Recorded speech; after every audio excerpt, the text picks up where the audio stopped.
Hello friends, welcome to our channel. तो आज का जो हमारा चैप्टर है वो क्या है? Metal and non metal. ठीक है, अब हमको इसमें पढ़ना है कि मेटल और नॉन मेटल के बारे में कुछ टॉपिक्स। ठीक है, अब जो पहला टॉपिक है हमारा वो है प्रॉपर्टीज ऑफ मेटल। पहले हम लोग मेटल की प्रॉपर्टीज पढ़ेंगे, फिर नॉन मेटल की प्रॉपर्टीज पढ़ेंगे। ठीक है, तो पहले मेटल की प्रॉपर्टी पढ़ते हैं। ये क्या होता है? इसमें लस्टर होता है। लस्टर मतलब कि शाइनी अपीयरेंस। ठीक है, मतलब कि ये शाइन करते हैं, मेटल शाइन करते हैं। ठीक है, हार्डनेस मतलब कि ये हार्ड होते हैं। ठीक है, हार्ड होते हैं जैसे कि कॉपर और हमारा आयरन। ठीक है, ये दोनों हार्ड होते हैं और ये दोनों मेटल भी होते हैं। ठीक है, तो ऐसे कुछ मेटल होते हैं जो कि हार्ड नहीं भी होते हैं। तो वो कौन से मेटल हैं? वो पहला हो गया हमारा सोडियम। ठीक है, और दूसरा हो गया पोटेशियम। ठीक है, और तीसरा क्या हो गया? लिथियम। ठीक है, तो ये तीन मेटल होते हैं जिनको आप लोग नाइफ से भी काट सकते हो। ठीक है, तो ये तीन मेटल को छोड़कर बाकी सारे मेटल हार्ड होते हैं। ठीक है, तो अब मेटल में जो होती है एक प्रॉपर्टी होती है उनकी मेलिबिलिटी। मेलिबिलिटी मतलब कि हम लोग उनको ठोक पीट कर थिन शीट में चेंज कर सकते हैं। ठीक है, मतलब कि पतले पेपर के शेप में। ठीक है, तो उसमें मेलिबिलिटी होती है। ठीक है, अब डक्टिलिटी मतलब हम लोग मेटल से ही तो वायर बनाते हैं, क्योंकि मेटल कंडक्ट कर लेते हैं इलेक्ट्रिसिटी को। ठीक है, तो मतलब कि उसमें डक्टिलिटी भी होती है, इसलिए हम लोग उनको थिन वायर्स में कन्वर्ट कर सकते हैं। ठीक है, अब conductor of heat and electricity. हमारे जो मेटल होते हैं वो कंडक्टर होते हैं हीट और इलेक्ट्रिसिटी के। ठीक है, इसलिए उनसे वायर बनाए जाते हैं, क्योंकि वो हीट को और इलेक्ट्रिसिटी को कंडक्ट करते हैं। ठीक है, तो डेंसिटी जो रहती है वो इनकी हाई रहती है। ठीक है, इन मेटल जो है उनकी डेंसिटी हाई रहती है, इसलिए उनका मेल्टिंग और बॉइलिंग पॉइंट जो होता है वो भी हाई रहता है। ठीक है, डेंसिटी मतलब घनत्व होता है। ठीक है, हाँ। अब सोनोरस जो है, सोनोरस इनकी आखिरी प्रॉपर्टी है। सोनोरस मतलब कि एक साउंड प्रोड्यूस होना मेटल से। जैसे कि अगर आप किसी लोहे को पीटते हो, ठीक है, तो उससे एक आवाज़ आती है ठिन ठिन या ठक ठक की। ठीक है, तो वो क्या है? सोनोरस है। ठीक है, अगर आप प्लास्टिक को ठोकोगे, जैसे कि प्लास्टिक को मिला लिया और यहाँ ठोक रहा हूँ, तो आप लोग सोचते हो ठिन ठिन ठक ठक, ऐसी कुछ मेटल जैसी आवाज़ नहीं आई, तो मतलब कि ये प्लास्टिक है। ठीक है, अब प्रॉपर्टीज ऑफ नॉन मेटल। अब नॉन मेटल की प्रॉपर्टीज। ठीक है, अब ये जो नॉन मेटल होते हैं वो उनमें लस्टर नहीं होता है, मतलब कि वो जो है वो शाइन नहीं करते हैं। ठीक है, नॉन मेटल्स। अब हार्डनेस, हार्डनेस जो होती है वो इसमें नहीं होती है, मतलब कि वो सॉफ्ट सॉफ्ट होते हैं। ठीक है, सॉफ्ट सब्सटेंस होते हैं।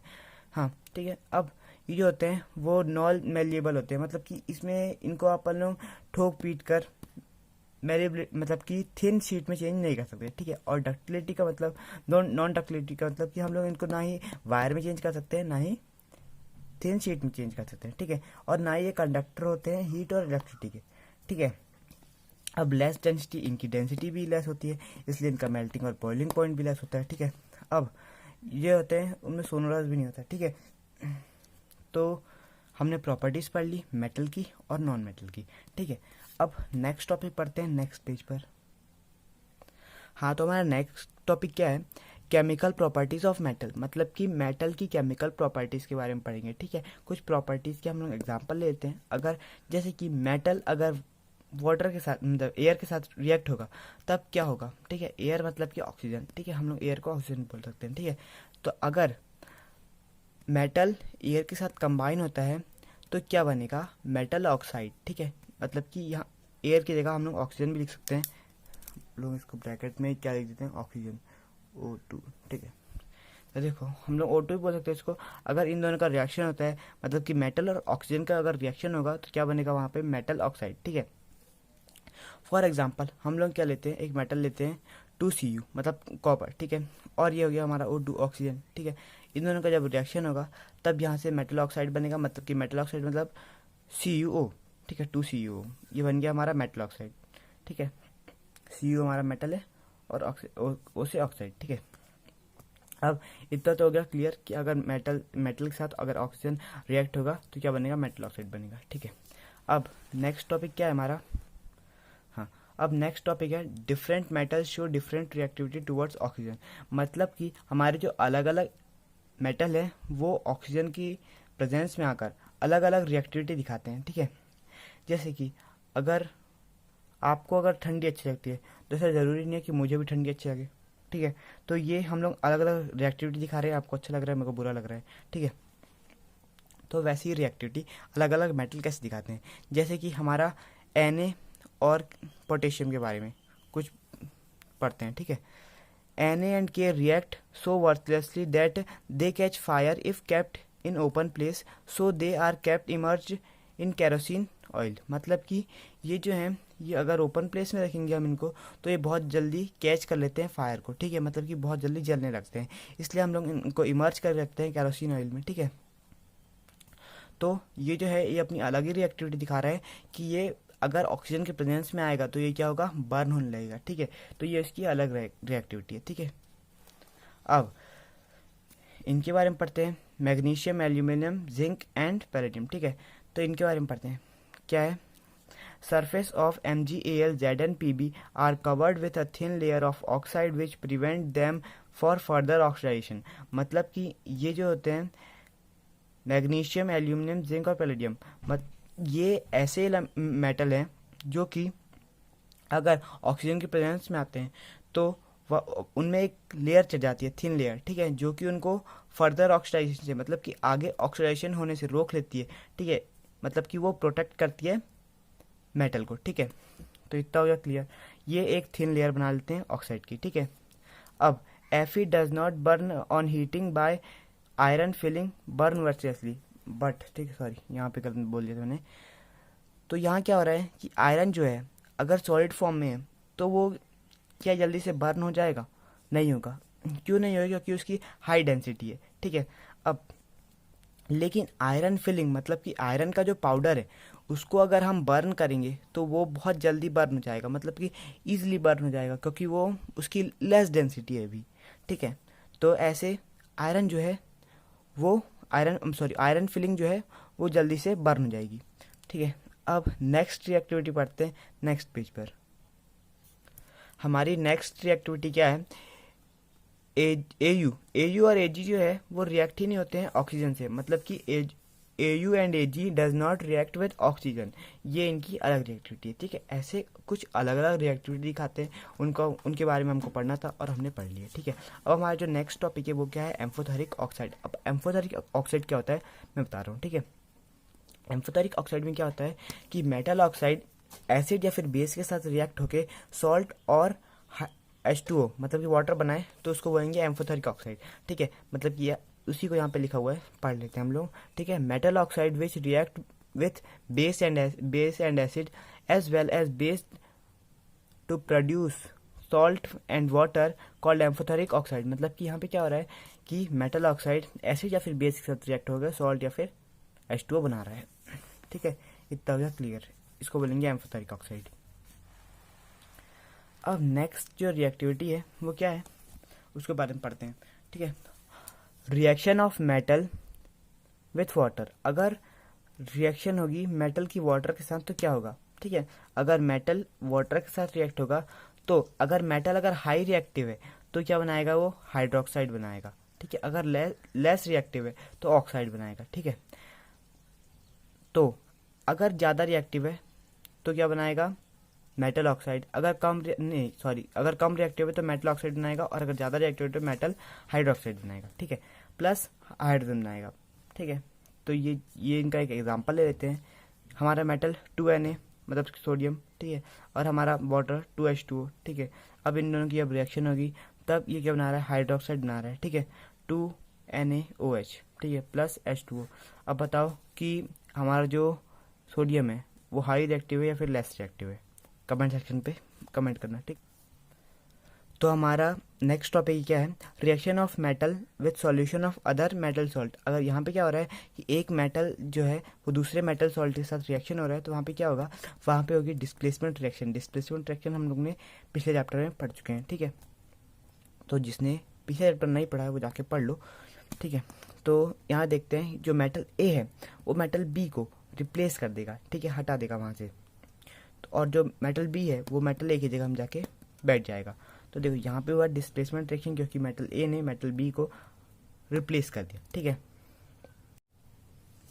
हाँ, तो हमारा नेक्स्ट टॉपिक है रिएक्टिविटी सीरीज। अब रिएक्टिविटी सीरीज क्या होती है, तो इसको बोलते हैं हम लोग रिएक्टिविटी सीरीज, ठीक है। अब इसमें जो ऊपर एलिमेंट रहते हैं वो क्या होते हैं, मोस्ट रिएक्टिव होते हैं, और जो नीचे होते हैं वो लीस्ट रिएक्टिव होते हैं। मतलब कि ये ज़्यादा रिएक्टिव है और ये लेस रिएक्टिव है, मतलब इनके मुकाबले ये कम रिएक्टिव है, ठीक है। तो यहाँ पे क्या होगा कि जो ऊपर वाला है वो नीचे वाले को रिप्लेस कर सकता है अगर किसी सॉल्यूशन में ये है और ये भी है, ठीक है। अगर वहाँ पे डिस्प्लेसमेंट रिएक्शन हो रहा है तो जो के है वो एन ए को रिप्लेस कर सकता है, सी ए को रिप्लेस करता है, एम जी को रिप्लेस कर सकता है, ए एल को रिप्लेस कर सकता है, और इसके नीचे वाले सभी को रिप्लेस कर सकता है।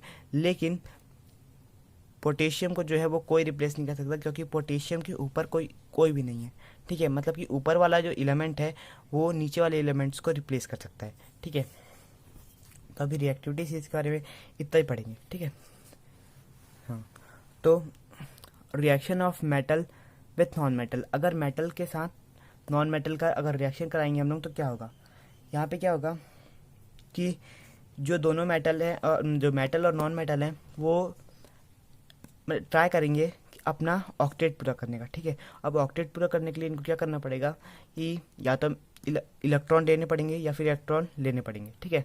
तो मेटल जो है वो हमेशा इलेक्ट्रॉन लूज करता है, ठीक है, इसलिए उसके पास कैटायन रहता है, और जो नॉन मेटल रहता है वो हमेशा इलेक्ट्रॉन गेन करता है, इसलिए उसके पास क्या रहता है, एनायन रहता है। मतलब कि इसके पास पॉजिटिव चार्ज रहता है, पॉजिटिव चार्ज मतलब कि कैटायन, और नेगेटिव चार्ज मतलब कि एनायन, ठीक है।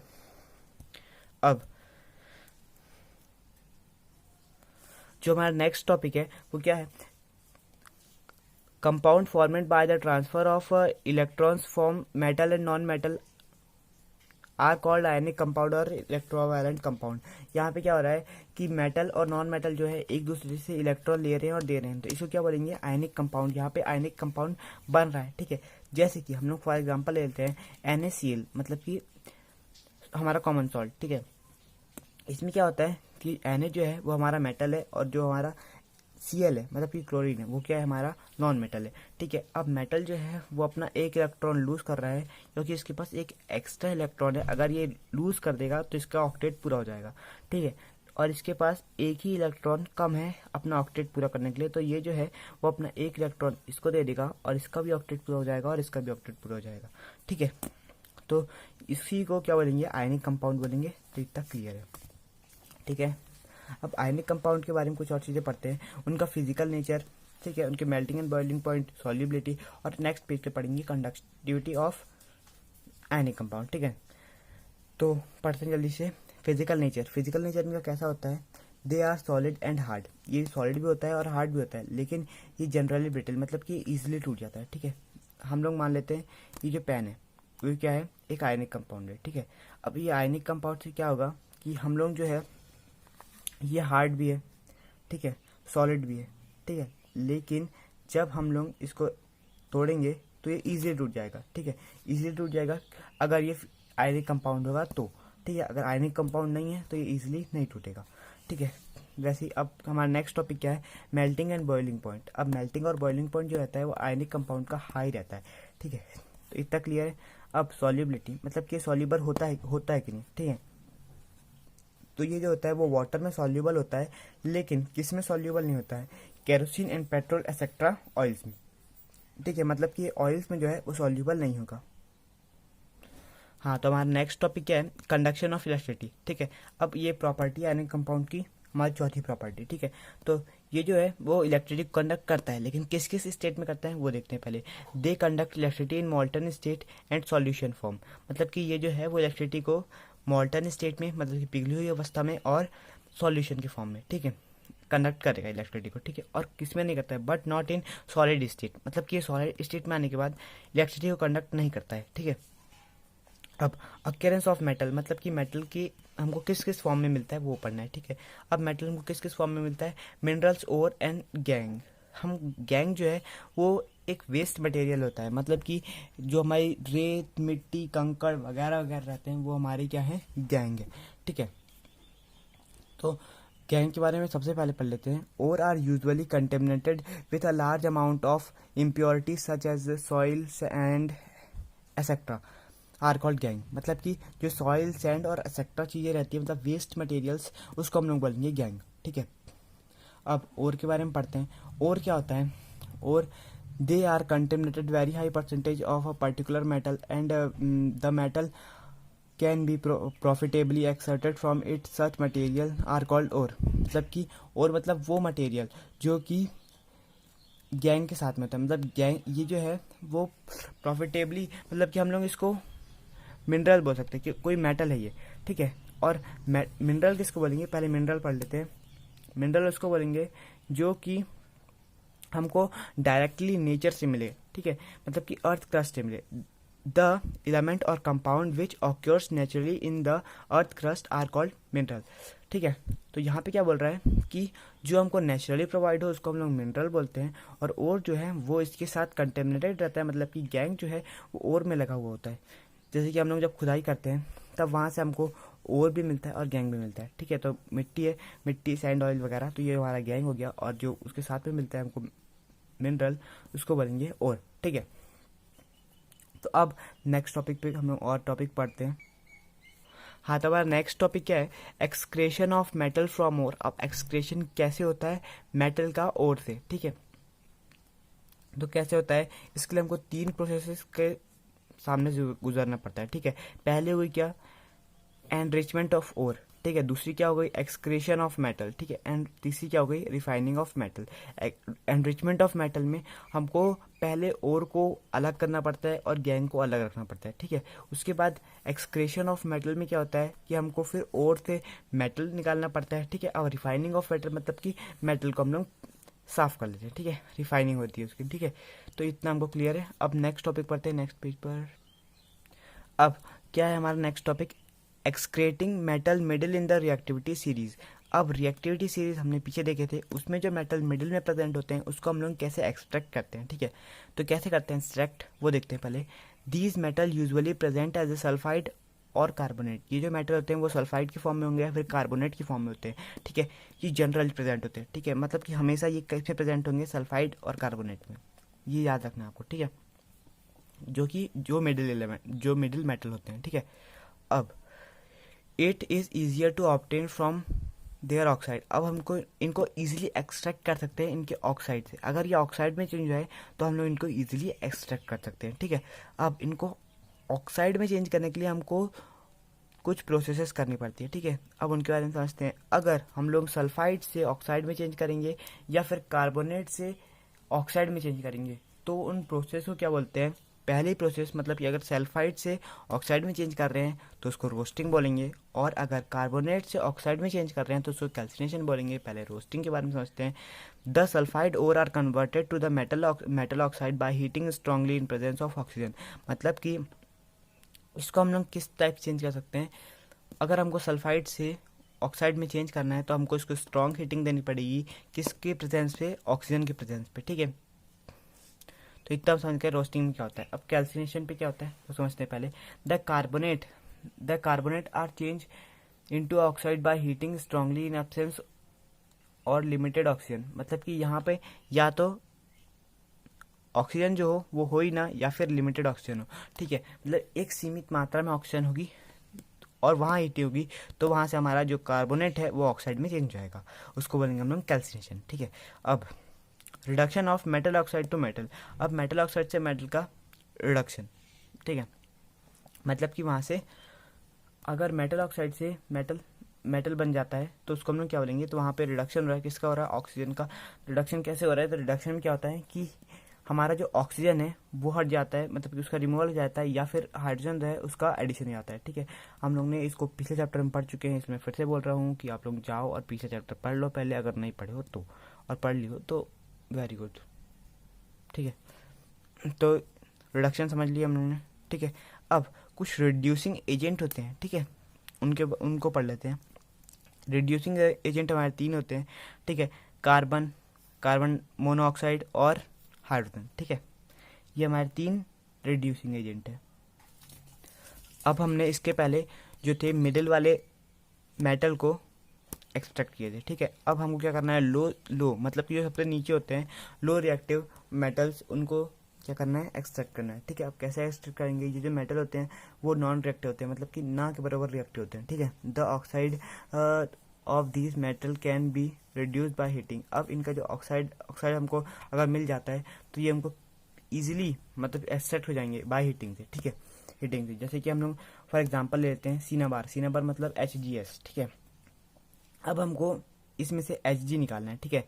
HG निकालना है मतलब कि हमको कुछ प्रोसेस करनी पड़ेगी। अब प्रोसेस कर रहे हैं हम लोग, हीटिंग दे रहे हैं उसको, हीटिंग से हमको मिल जाएगा, ठीक है। HGS को हम लोग ने O2 के प्रेजेंस में हीट दे रहे हैं, हीट दे रहे हैं, हीट दे रहे हैं, तो हमको वहाँ से क्या मिल जाएगा, HGO मिल जाएगा। HGO मिल गया, ठीक है, और प्लस SO4 मिल जाएगा, ठीक है।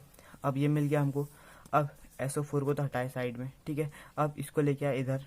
अब इसको जो है वो फिर हीटिंग दे रहे हैं, हीटिंग दे रहे हैं, हीटिंग दे रहे हैं। अब हमको मिल गया यहाँ से HG मिल गया, ठीक है। अब O जो है वो गैस बन के उड़ गया, मतलब O2 हमारी ऑक्सीजन उड़ गई, ठीक है। तो इस टाइप से हुआ किसका, extracting of low metal, metal low, हाँ, मतलब कि वो मेटल जो कि नीचे होते हैं रिएक्टिविटी सीरीज में, ठीक है। अब हमारा लास्ट टॉपिक है, क्या है, extracting metal top in reactivity series. वो मेटल जो कि टॉप में होते हैं रिएक्टिविटी सीरीज में, उनके बारे में पढ़ना है, ठीक है। तो उनके बारे में जल्दी से पढ़ लेते हैं। These metal are high reactive. ये जो मेटल होते हैं वो बहुत ज़्यादा रिएक्टिव होते हैं, ठीक है। These are not reduce by reducing agent. ये जो होते हैं वो रिड्यूसिंग एजेंट से रिड्यूस नहीं किए जा सकते, ठीक है। इतना क्लियर रखो, ठीक है। These metal are extract by, क्या लिखा है, electrolytic reduction of molten state. अब हम लोग इसको एक्सट्रैक्ट किस से कर सकते हैं, इलेक्ट्रोलाइटिक रिडक्शन से, ठीक है, मॉल्टन स्टेट में, मतलब कि पिघली हुई अवस्था में, ठीक है। तो अब यहाँ पे होता है चैप्टर खत्म। अब एक चीज़ और पढ़ लेते हैं, ठीक है। अब केमिकल रिफाइनिंग और लीचिंग क्या होता है वो देख लो एक बार। इट इज़ अ प्रोसेस और soluble gang and insoluble leaching is done in pressure cylindrical vessel. ये जो होता है ये ओर को निकालने की एक प्रोसेस होती है, ठीक है, मतलब कि ओर को एक्सट्रैक्ट करने की। ये गैंग होता है वो इनसॉल्यूबल होता है वाटर में, ठीक है, मतलब कि गैंग जो है वो रेत मिट्टी वगैरह रहती है, वो क्या रहती है, इनसॉल्यूबल होती हैं वाटर में। मतलब कि ऐसा ज़रूरी नहीं है कि रेत और मिट्टी ही गैंग है, और भी होते हैं गैंग, ठीक है। वो जो है वो हमारा सॉल्यूबल नहीं है गैंग में, मतलब वाटर में, सॉरी, हाँ, ठीक है। तो हम लोगों को एक जार लेना रहता है इस पर, सिलेंड्रिकल वेसल्स, मतलब कि एक जार टाइप का, और उस पर हम लोग जो है वाटर रखते हैं और उसमें कुछ केमिकल वगैरह डालते हैं, ठीक है। अब वहाँ से जो है तो बबल निकलते हैं, ठीक है। अब हमारा सॉल्यूबल नहीं होता कौन, गैंग, तो गैंग जाके बैठ जाएगा नीचे, ठीक है। अब और जो है वो और हो जाएगा उसमें मिक्स और आ जाएगा ऊपर, ठीक है। अब ऊपर जो जाएगा वो हमको किस फॉर्म में मिल जाएगा, मेटल सॉल्ट के फॉर्म में मिल जाएगा, ठीक है। अब हमको ये मेटल सॉल्ट मिल गया। अब हम लोग कई सारे प्रोसेस करेंगे और हमको मेटल मिल जाएगा, ठीक है, फिर प्रोसेस के बाद। तो चैप्टर होता है ख़त्म।